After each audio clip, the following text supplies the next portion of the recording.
This time on GN, we'll take a tour of a large-scale art installation and show those last moments with the football team's seniors. GN starts now.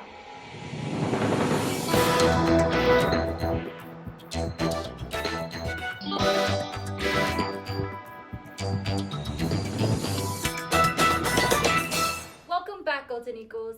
I'm Janessa Baza. And I'm Rigmaiden. Hey, this is the first time GN has done a back-to-school episode in April. Right? It's kind of weird. The seniors have returned and are looking forward to having an in-person graduation this year.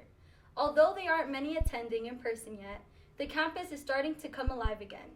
There have been so many changes while we were gone. Classrooms have very few desks, they've been equipped with large screen monitors, and some teachers are teaching both online and in person. Some teachers are more comfortable than others with the new technology. Hi, I'm Mrs. Stagg, and I'm going to say right off the bat that distance learning is has been a bit of a challenge for me because, as many of my students know, I'm not that tech savvy. So when I first heard about the hybrid schedule, I was scared to death. I thought, oh my gosh, how am I going to manage this? But then I thought about it. I decided to take a deep breath, and I'm going to attempt to teach my in-person students and my distance learners at the same time, because it just makes sense to me that we'll all be doing activities together. There'll be some things that the students in class will be able to do hands-on that the distance learners may not be able to do, but we'll all be connected because we'll get videos and slides and other activities online which will connect us all together. So there will be some mistakes, there may be some flubbing, but I'm going to give it my best shot, and I've got great students to work with. So here goes nothing. The method of instruction that I have chosen for the hybrid model is to simultaneously teach both my distance and in-person students, guiding them through a student choice unit. Each week, students will choose a topic and a text they wish to read, and they will complete 4 assignments assessing them on grade level state standards in reading comprehension, vocabulary, expanding knowledge, and writing. Students have been given a list of assignments from which they can choose to show proficiency in these areas. That isn't all that's changed. Did you see the stickers? Stickers? Yes, stickers. Stickers everywhere. On the floor, the cement, the walls, the doors. Stickers are everywhere. So many stickers. Does it bother you? Nope. They're a reminder to keep a distance and to keep washing your hands. Yes, so please remember not to remove the stickers for everyone's safety. As things slowly begin to open up, there are still a few adventures to be held on that are safe. If you haven't heard of Desert X, you're missing out. What's Desert X? It is a series of large art installations scattered throughout the Coachella Valley. There are 11 in total, including 1 in Desert Hot Springs and 1 in Sky Valley. Edith Ortega went to the installation in Palm Desert and created this segment. Let's take a look. Hello, my name is Claudia Ortega, aka Edith, and today I will be talking about my experiences with the Desert X projects. Just in case you didn't know, Desert X is a site-specific contemporary art exhibition that is held right here in our desert. The total number of projects they created for this year, 2021, was 11, and out of those 11, I was only able to attend 1. On March 2021, we interviewed Eduardo Sarabia. We were invited to a project called The Passenger, located off Portola in Palm Desert. This piece in particular was something that it was a little bit more personal to my family, my family's journey to the United States. So I wanted to talk a little bit about that. Walking through the maze was quite fascinating. The skiing was very nice and spaced. The sand was surprisingly very even and not steep at all, making it very easy for people to walk through. Good amount of entrances and exits. As I remember, I think there was 2 entrances and 4 exits in total. And we lucked out because we were able to be part of Desert X's opening night party when Eduardo and his friends activated the center of space with a live concert. We've collaborated before, and they're great composers, and they're going to perform a piece today called Next Door Sky. It was the original idea. It was kind of to have this, kind of wander around and get to this central space where anything can happen really, and organize these performances, organize, events. I make my own tequila. I have my own mezcal, and bringing those contributions into the space is always really fun. So having these kind of activities and opening today with a little bit of music is always really nice. Eduardo is from Los Angeles, California, and now lives in Guadalajara, Mexico. He varies in different categories of formulation, such as painting, sculpturing, mezcal making, and even treasure hunting. Eduardo also explores the multiple economies that emerge between two nations, the United States and Mexico. Overall, it was very creative and fun to have walked through it and see how many people were there for the grand opening. Family's from the northern part of Mexico, so there's a lot of border stories and how, and what the border means and things that come across is what I like to talk about. And I work with the artisans to just kind of fill in the space with these traditional elements. And I love the double take when they're displayed of, oh, Mexican craft, and it's like, oh no, wait, there's something else going on. The material, the petates, they're hand woven from a type of palm that grows really near Guadalajara. Usually tradition for travelers, they roll them up, they sleep in them, and it kind of helps tell that story. Just before we started shooting, I met this woman here, and she was like, this reminds me when I was a kid, we used to sleep on these. And it's those memories and those connections to viewers I really like that I hope that I can accomplish through this piece. I saw the texture of the walls, and it reminded me of basket work from where I'm from, so it was really exciting to see that. So when I walked through this space, I felt robed and I felt warmed. I think this art specific, it feels very much like home for me. Like the petate, the way you see it's something that I grew up with culturally, having family in Mexico. So I just feel like home. I feel like I'm walking into my grandmother's house and there's going to be hot chocolate for me. So it feels very warm and homey for me. The materials that are being displayed are called petates. The main use for them was for sleeping, used outdoors, and you're able to hang them up and roll them up. The necessity to move to one place to another has shaped the shared experience across cultures. According to Desert X, the passenger speaks to the challenges and aspirations that encourage journey and pays tribute to the people who embarked upon them by giving form to the experience of going to and elsewhere. The passenger also acknowledges the many people who pass through the Coachella Valley, while offering visitors time to contemplate their own journey as they navigate the maze. But for me, it meant a lot of respect because he acknowledged the struggle that immigrants had to face at some point, and he represented it into his artwork where thousands of people will be able to see it and question it. So thank you, Eduardo. And this is all the news I have for you today, and hopefully you can come out and see it yourself. This is Edith Ortega reporting from Desert Hot Springs High School.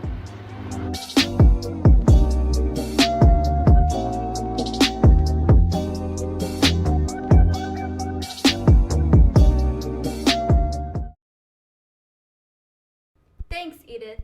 You can see the Desert X installations too. Admission is free and they are all located outdoors. There's one at the top of Pearson, and I was there myself for the construction. We will have more segments about the installation in upcoming episodes, but Desert X ends on May 16th. So how do I find them? Go to the Desert X website at desertx.org, and there's a map. Got it. While some students have returned to campus, most of us have not, and are still staying close to home with limited choices for entertainment. But there are things you can do at home that will keep you entertained, and we have some ideas for you. Like knitting? Well, no. Writing our memoirs? Nah, we're too young for that. Oh, I know. Working on our suntan. I guess that's possible, but it's not really on the list. Well, what then? Let's see what Melissa Ramirez has in mind.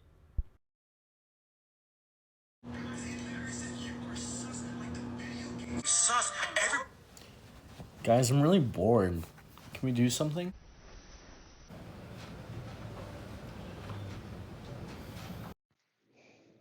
Due to COVID-19 and the year-long lockdown we have been having, many people have been separated from all their friends and struggle to find out what to do when they are limited to seeing only one person. Today I have some ideas for how we can all take advantage of our free time safely. Number 1. Get together with a friend and have a cake decorating competition. Bake 2 different cakes and set a time limit for both of you to stay within and compare results at the end. Number 2. Set up a celebration for your favorite holiday and do all the traditions no matter the date. Number 3. Rediscover a hobby from your childhood and feel all of the nostalgia all over again. And those are 3 options on how to keep busy while also being COVID safe.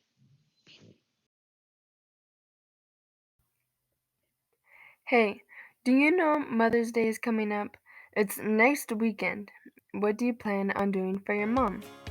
You can make a simple card for your mom or guardian. She is sure to love it. I decided to make a card of my own.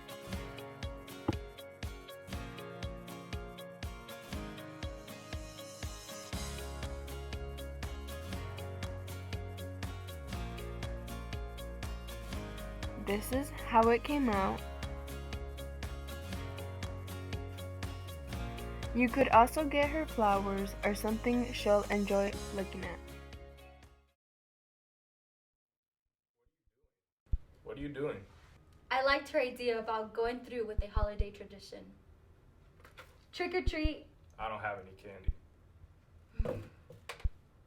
Well, prepare to be tricked. Maybe next time. Did you know that all the sports are playing at the same time? All of the sports, Well, maybe not every single one. like water polo. We don't have a water polo. How about regular polo? Now you're just being silly. You said all of them. Okay, I stand corrected. The Golden Eagles winter and spring sports are happening. Football is concluded and we are there for their senior night. We have coverage of that and a word from Vicente Villa about the Super League. On Friday, April 16th, our boys football team played the final of 4 games that made up their season.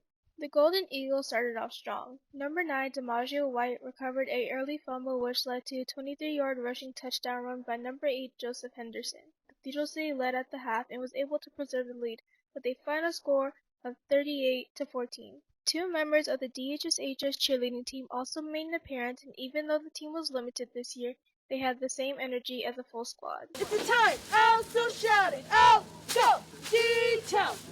It's a time, out, so shout it, out, go, D-Town. The coaches and sideline supporters also became very passionate throughout the entire game. Holding is right there. It's not your goal. I know it's not your goal, but 70 is holding like crazy on the far side. At the end of the game, both coaches gave heartfelt speeches to the seniors on the team, wishing them well as they continued on with the next step after high school. I don't say it very often, but to seniors, to everybody in the program, we love you with all our hearts and souls, that we would do anything for you to be successful. And we did everything we could, not just for you to be successful tonight, but for you to be successful over all 4 of your years that you've been here in this program, and for the years after you leave the program. Turn and look at what you're leaving behind. You're leaving a solid foundation for the years to come. Got it? Yes, Coach. Hey, we love you guys, and we wish you guys the best in your future. Now these guys got to go on without you. That's it for our last football game. Stay tuned for next year's football season.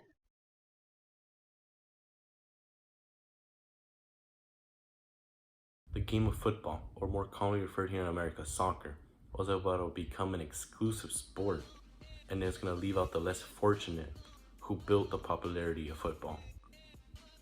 And this was going to occur because of the European Super League that was proposed.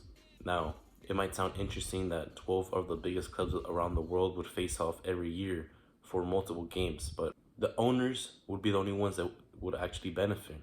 The fans would have no emotional attachment to this league, and the players, well, they would get banned from playing with their national team if they were to participate in this league, which shows how greedy the owners of these clubs are. This is one of the most disrespectful and a spit to the face to football, and especially to its 1 billion fans and to the players that have created the game we love today. Of course, I find this league very disrespecting.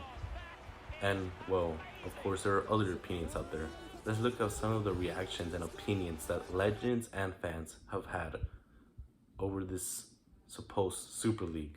Criminal act against football fans in this country. Make no mistake about it. This is the biggest sport in the world. This is the biggest sport in this country, and it's a criminal act against the fans. Simple as that. Greed, that's the only word I would use to describe. The idea is a spit in the face of all football lovers. I asked this board member if civil war had now broken out in football. He said to me, this is not civil war, it is a nuclear war. Well, you've seen it there. Legends and fans of the game have disagreed with this league. And well, luckily for us, the clubs have listened and they stopped this league from forming. Glad they have, because this would be a disgraceful act towards football. But that's my take. And well, I'm Vicente Avila, and I'm reporting for GEN. It's great to see sports beginning again. It's a sign that we may be getting closer to the new normal. We're looking for new anchors for next year, so if you're interested, let us know, or tell a teacher to recommend you to Miss O'Neill. Also, seniors, you can pick up your cap and gown on May 13th. It will be a drive-through event. Well, that's all we have for you for this time. Be sure to tune into our next episode in 2 weeks. I'm Nicholas Rigmaiden. And I'm Janessa Baza. We're signing out for GEN.